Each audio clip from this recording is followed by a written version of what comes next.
మీరా? లక్ష్మి, నేను వస్తానని కల్లో కూడా అనుకోలేదు కదూ. మీ సంగతి నాకెందుకు తెలియదు.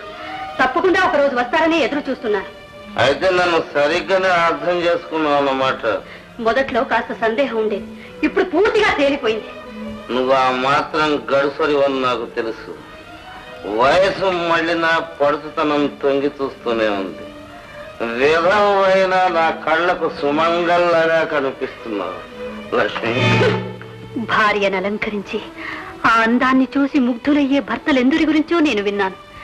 కానీ విధవును చేసి వేడుకగా చూసుకునే భర్తను ఈనాడే చూస్తున్నాను. లక్ష్మి, పెళ్లి చేసుకునే ఇల్లాలిని వితంతువుగా చేసి నడివీధిలో నిలబెట్టారు.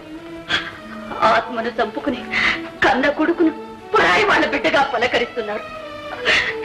వద్దండి, చితికిపోయిన మనల్ని చేరదీసి ఆదరించిన బావగారి కుటుంబానికి ద్రోహం చేయొద్దండి, ద్రోహం చేయొద్దు. ఏమండి, బూటకంగా బ్రతుకుతూ ఇక్కడ భోగ భాగ్యాలు అనుభవించే కంటే ఏ మారుమూల గ్రామానికైనా పోయి భిక్ష వెతుకుని మన నీతిగా నిజాయితీగా బ్రతుకు తప్పదండి. సుమతి శతకం వల్లిస్తున్నావు అంటే సుమతి నూరిపోసిందన్నమాట. అందుకే నేను భర్త అనుకొని బాధపడుతున్నావు. చూడు లక్ష్మి, నీకు మొగుడు లేడు, నాకు పెళ్ళం లేదు.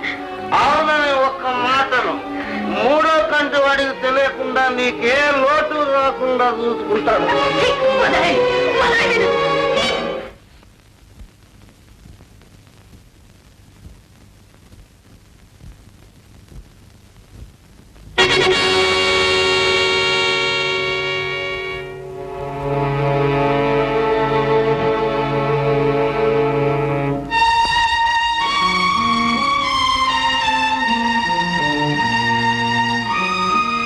ఇంకా పడుకోలేదా పాప?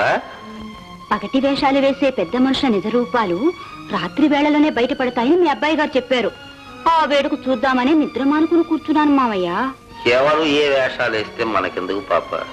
ఇంత చిన్న వయసులో పొద్దుపోయేదాకా మేలుకోకూడదు. వెళ్ళి పడుకో. నేను పడుకుంటాను గాని మావయ్య, అర్ధరాత్రి వేళ అత్తయ్య గదిలో చూస్తున్నారేమిటి? భర్తను పోగొట్టుకుని బాధపడుతోంది కదా, లక్ష్మిని ఓదార్చి చూస్తున్నాను. ఓదార్చడానికి ఇదే సరైన వేళ మావయ్య. కన్నీరు తోడడానికి వేళా పాళాయం ఉంది. వెళ్ళి పడుకో. ఓ పాప.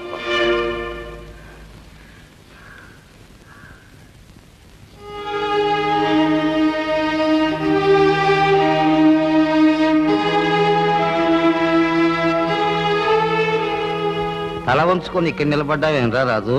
చేతి చేతి అదేమిట్రా? అదే వదినడిగే ప్రశ్నలకి మీ బదులు సిగ్గుతో నేను తలంచుకోవాల్సి వచ్చింది అంతే. అర్ధరాత్రి పూట ఆయన ఎక్కడికి వెళ్తున్నారు అని అడిగింది. బాత్రూమ్కి వెళ్తున్నారు అని సర్ది చెప్పాను. బాత్రూమ్కి వెళ్ళానంటే మామూలుగా నడిచిపోవచ్చుగా, పిల్లిలా మెల్లిగా దంకుతూ వెళ్తున్నారేమో అని అడిగింది. ఆ ప్రశ్న నా దగ్గర సమాధానం లేదని చెప్పి బుర్రకోకుండా తలంచుకున్నాను. ఇంతలోకి మీరే వచ్చేసారు. ఏమిటా నవ్వు? ఇదే లంగా కాదు, ప్యాంట్. అన్నిటికీ ఒకటే నవ్వు. సమయం సందర్భం లేకుండా ఏమిట్రా మాటలు? నిన్ను కన్నందుకు మా తమ్ముడు ఎంత దురదృష్టవంతుడో. ఎవరు? మళ్ళీ తమ్ముడా? ఎక్కెక్కు. ఎన్నాళ్ళు ఎక్కుతావు ఈ మెట్లు? కొన్నాళ్ళు పోతే ఈ మేడ మెట్ల కింద నీ మకం. జ్ఞాపకం ఉంచుకో. నాన్న, ఏం బాబు? ఇన్నాళ్ళుగా నువ్వే మాకు టైం ఇస్తూ వచ్చావు. ఇప్పుడు మేమే నీకు టైం ఇస్తున్నాం. వారం రోజుల్లోగా బయటపడి నువ్వెవరో నీ అంతటి నువ్వే చెప్పకపోతే మా అందరికి క్షమాపణలు చెప్పుకోవాల్సి ఉంటుంది చిన్నాన్న. నేను చిన్నాన్నను కాదు నాన్న, మీ నాన్నను నాన్న. పాత పాట పాడి ప్రయోజనం లేదు చిన్నాన్న. వారం రోజులు లెక్క పెట్టుకుంటూ ఉండటం మంచిదే.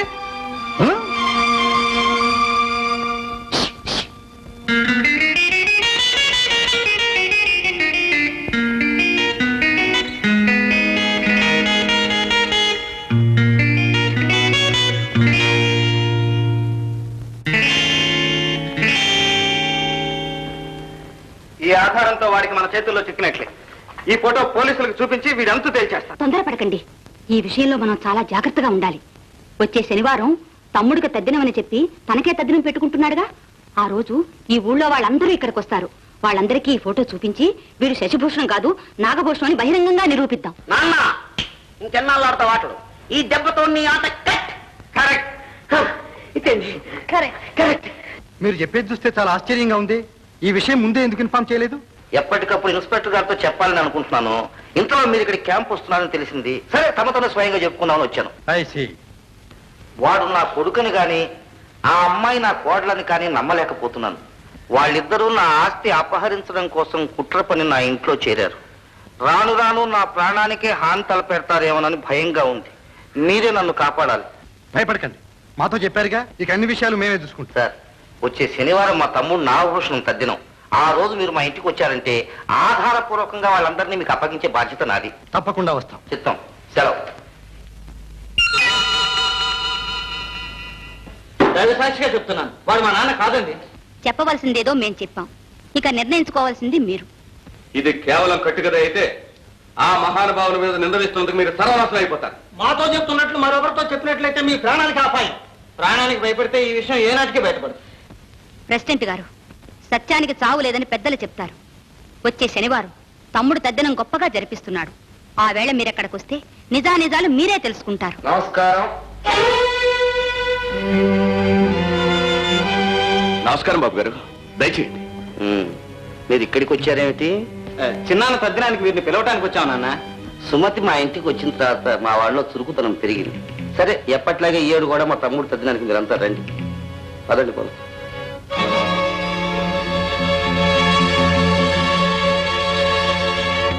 వాడి పాపం పండిందమ్మా. వాడి కుట్రలు కుయుక్తులు ఇంకా సాగం. రంగయ్య, నాకేమో భయంగా ఉంది. మీరేం కంగారు పడకండి అమ్మా. అన్నింటికీ ఆ భగవంతుడే ఉన్నాడు. మంచి ఎప్పటికైనా జయిస్తుంది తల్లి.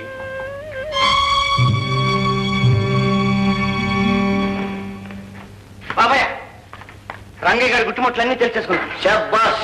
బాబాయ్, ఆడితో పాటు ఇంకో గుడ్డిది కూడా ఉంది బాబాయ్. గుడ్డిదా? ఎలా ఉంటుంది? పొట్టిగా ఉంటుంది, సుమారు 40 ఏళ్ళు ఉంటాయి బాబాయ్. కరెక్ట్. నా అనుమానం 100కి 100 పాళ్ళు కరెక్ట్.